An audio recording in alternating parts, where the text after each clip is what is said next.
మన కార్ పాడైతే మనం పాడైనట్టు కాదు గదా! ఫోన్ మారిపోతే మన ఐడెంటిటీ మారిపోతుందా? బట్టలు చినిగితే మనమే చినిగిపోయామని అంటామా? కృష్ణుడు చెప్తున్న పర్స్పెక్టివ్ నుంచి చూస్తే శరీరం కూడా అంతే. శరీరం పోతే మనమే పోయినట్టు కాదంటున్నాడు. మీరు వింటున్నారు అందరికీ అర్థమయ్యే రీతిలో భగవద్గీత 2వ అధ్యాయం 22వ శ్లోకం. వాసాంసి జీర్ణాని యథా విహాయ నవాని గృహ్ణాతి నరోపరాణి తథా శరీరాణి విహాయ జీర్ణాని అన్యాని సంయాంతి నవాని దేహి. మనిషి పాత బట్టలు వదిలేసి కొత్తవి వేసుకున్నట్టు మన లోపల కాన్షియస్నెస్ అనేది పాత శరీరాన్ని వదిలి కొత్త శరీరం తీసుకుంటుంది అంటున్నాడు. కృష్ణుడు డెత్ని ఒక ట్రాజడీ లాగా కాకుండా ఒక ట్రాన్సిషన్ లాగా చెప్తున్నాడు. 23వ శ్లోకం.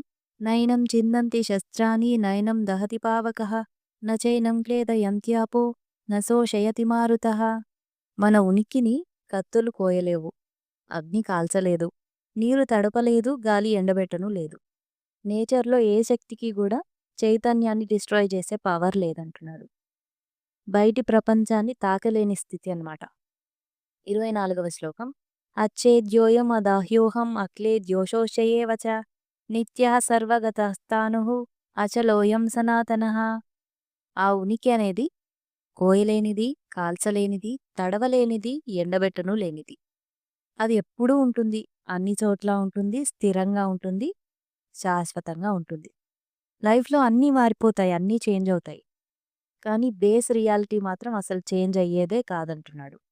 కృష్ణుడు అర్జునుడికి చెప్పేది నీ అసలు ఐడెంటిటీ అనేది చేంజ్ అయ్యే వాటిల్లో లేదంటున్నాడు.